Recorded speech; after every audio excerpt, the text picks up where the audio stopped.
Okay, we are live. I hope, not really live. Welcome to 8th grade math compound inequalities. So we're going to be taking notes today. Whatever I put down on this sheet of paper, I would like you to jot down in your notebook. Feel free to pause this video at any time and get caught up. Or if you need to hear something again, definitely make sure you rewind it and listen to it as many times as it takes to make sense for you. Okay, so today we're going to be talking about compound inequalities. What is a compound inequality? It is made up of two or more inequalities.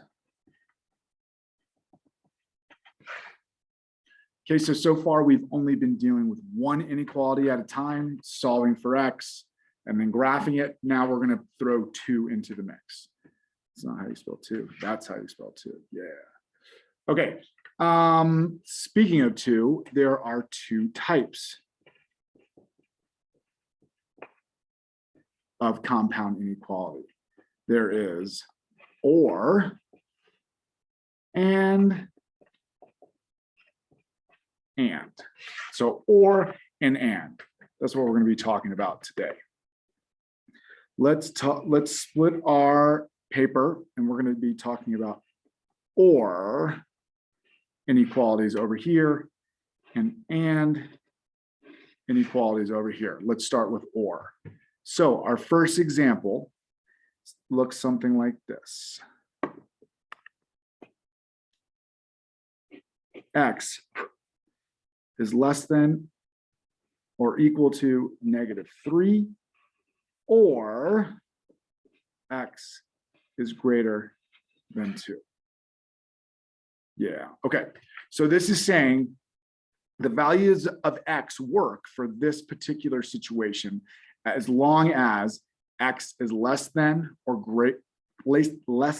equal to -3 or greater than 2.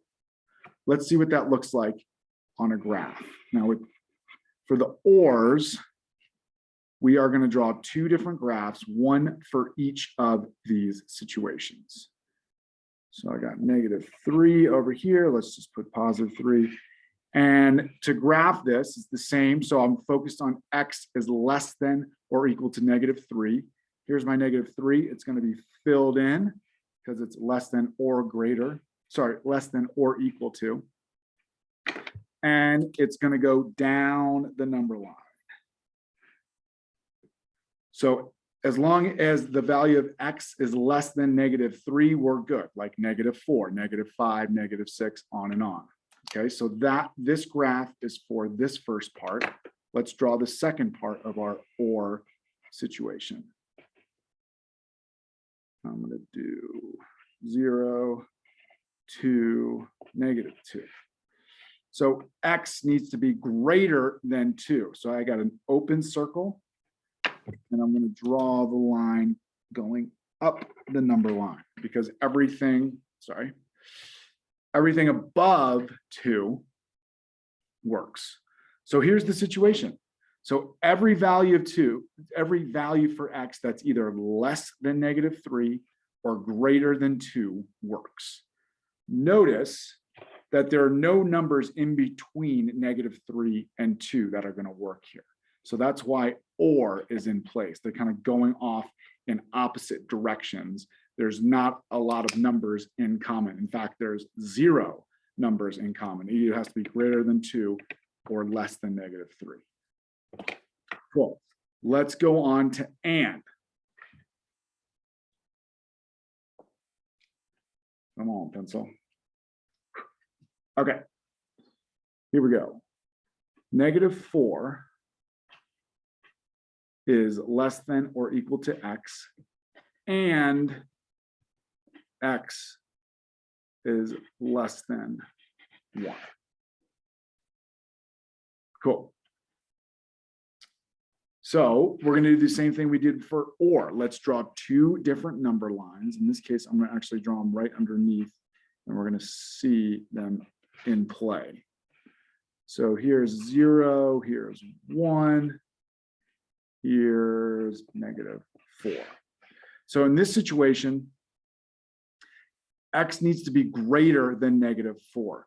Now, something that's a bit confusing that we've talked about in this class is we just need to, well, let me fill this in. We know that our filled in circle is going at -4. But up until this point, we've had the x on the other side of our inequality.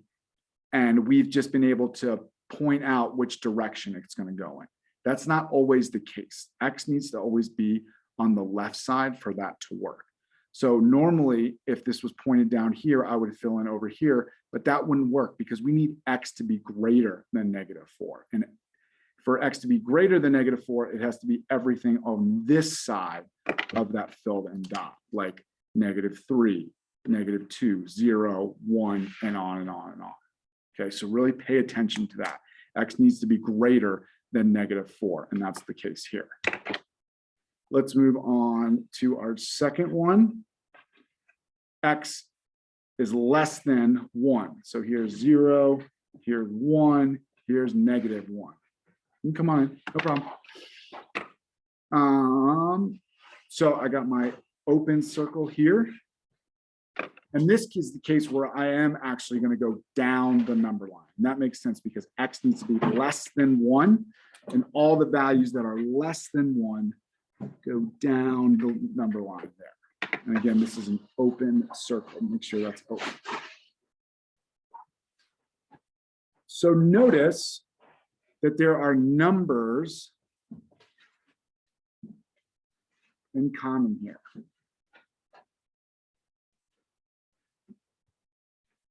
The numbers in common is everything that goes up from -4 up to 1, because 1's right here. So everything in between is fair game for x.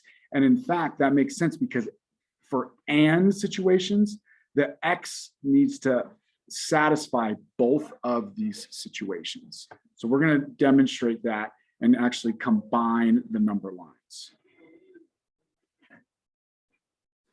So I'm going to do -4 on the left. I've got 0 in the middle and 1 on the outer limit. -4 is going to be filled in just like it was up here. 1 is going to be open. And everything in between is fair game. So everything between -4 and +1 satisfies this particular situation. And that's true because that's where the and comes from. The value needs to satisfy both of these situations. And another way, last thing, instead of writing it like this, we could write it like this. -4 is less than or equal to x, and x is less than 1. So this would count for this particular situation. And that's all I got for now. That is compound inequalities. And again, you can pause or look back to anything that you may need for this. Thanks.